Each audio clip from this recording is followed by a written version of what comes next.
Hi everyone, today I'm going to be doing a pretty simple video, first video on YouTube, and I'm finally getting back into Airsoft after being out for probably close to a year due to tearing my ACL and stuff like that and recovering from the surgery.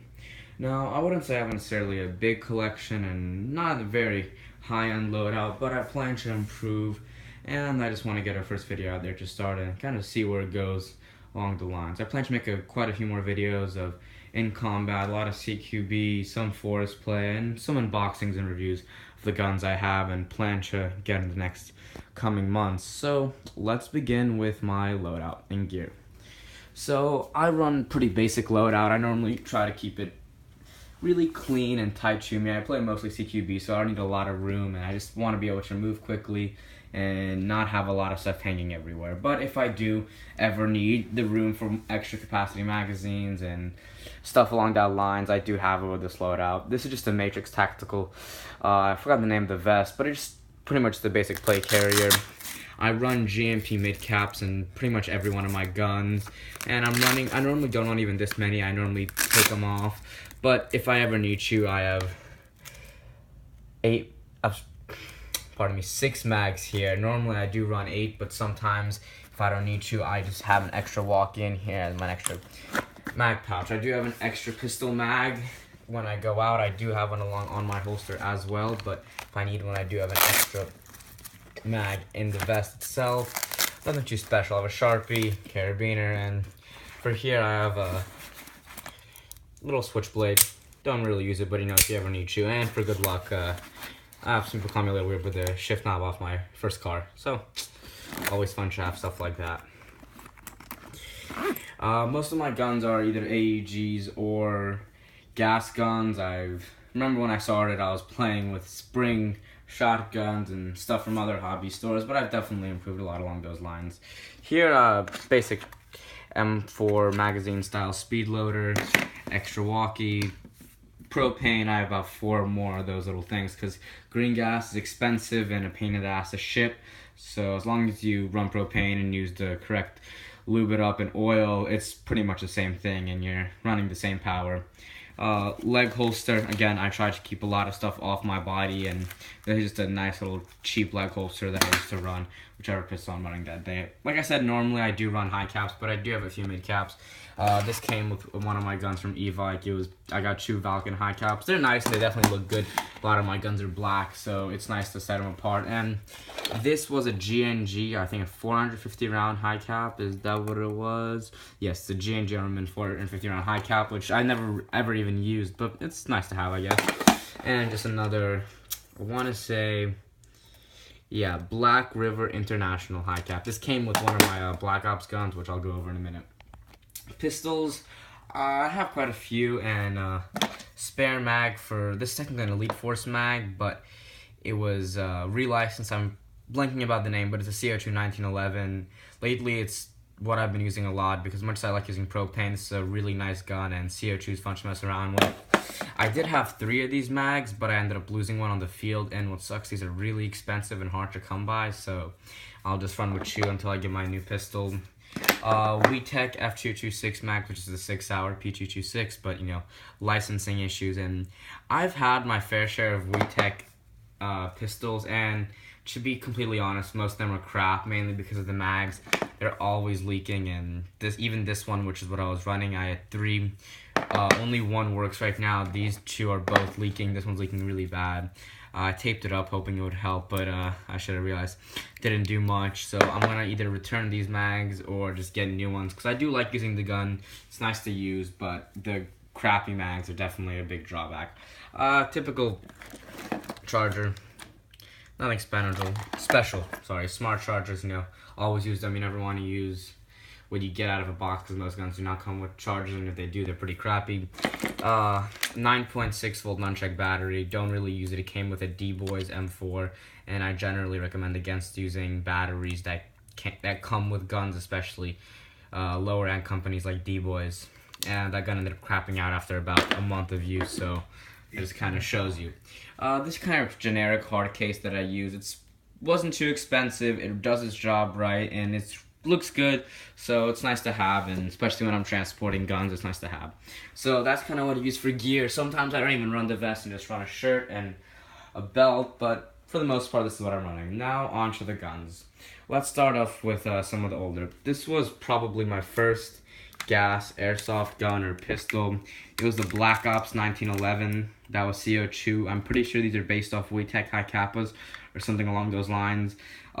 If you know about this gun, you know that it was black, and I polished it myself. It stopped working, but it was a great gun for when it lasted, and it was fun to always mess around with, and now it's just something to hang up on the walls, and it looks pretty good. Onto that is another one of my parts guns. This is the upper of a D-Boys M4 and the lower of a Black Ops Walmart Ignite gun. I bought one of these because I heard so much about them, heard they had a good gearbox, and tried to mess around with it. The motor crapped out on me, sadly, so I pretty much took the gearbox out, took the motor out, got rid of that, and kind of used as my parts gun. Have a nice RAS rail on here with extendable, longer barrel on there, foregrip, some grip covers. It's not held together, and the reason you're seeing it's being held together with electrical tape is when you don't have a gearbox, there's not much stuff to bolt onto, especially the hand grip when there's no motor in there, or nothing to really bolt onto. There's kind of just a wall hanger. Sometimes they use some parts off it, but it's there from there. WeTech 226, again, one of my first gas blowback pistols, and it did its job well up until the magazines all went bad.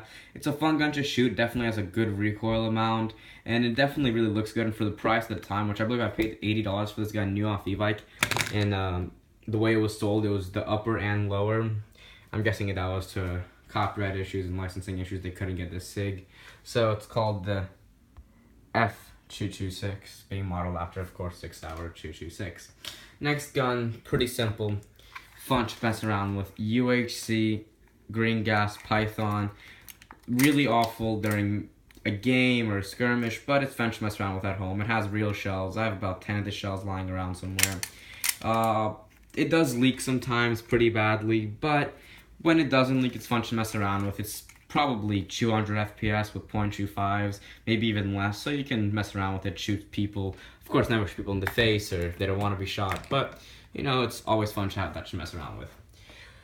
The primary, secondary that I use, I know that sounds weird, primary, secondary, but it's this. Definitely one of my favorite guns that I've ever had. It's the newest gun, the Colt Rail gun.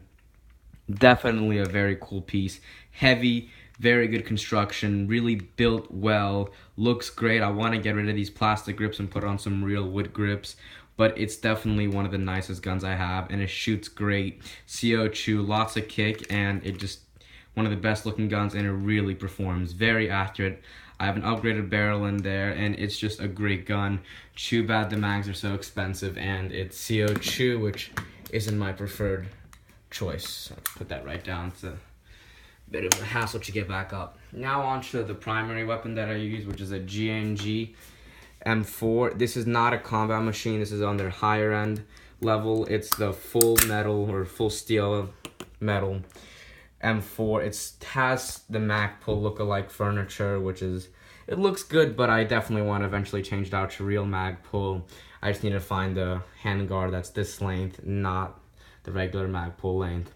It's a really amazing gun that has an upgraded e-bike monster motor in there. I forgot the name of the barrel, but it's a tight bore barrel.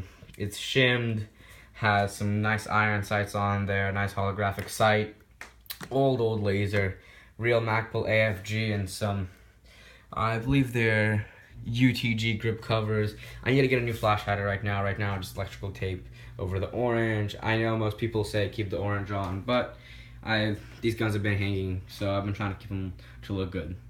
Now on to my Frankenstein gun. This gun is, well, it's definitely on the interesting side. It started life as a Black Ops Ignite 1911, and the upper is still the plastic 1911 upper, and so is the outer barrel, but everything else has been completely changed. This has a metal body from, I believe, a D-Boys M4. I could be wrong on that. Grip from something else. Crane stock from a GMP M4. A buffer tube from a GMP M4. It has the gearbox out of the Ignite Airsoft with a JG high-speed motor. It's shammed as a tight bore barrel by Precision, I believe.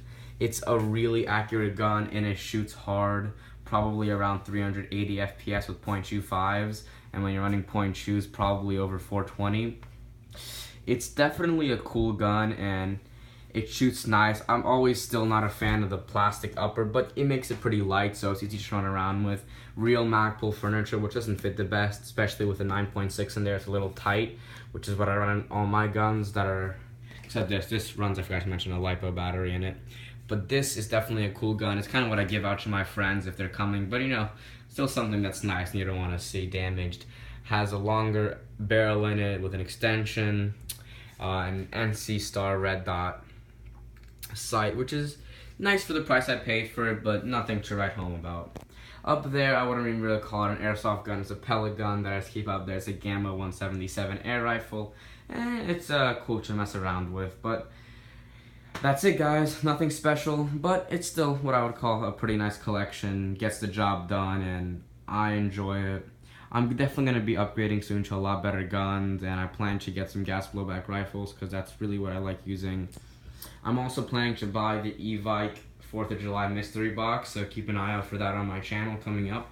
I'll do an unboxing on that. So thanks for watching. Remember to like and subscribe, leave a comment, tell me what I did wrong. I'm new to the whole YouTube thing, but you know, if you want to leave a hateful comment, go ahead. I'm not gonna really mind. Leave a positive one, go right ahead. Thank you for that. But again, thanks for watching, guys, and have a good day.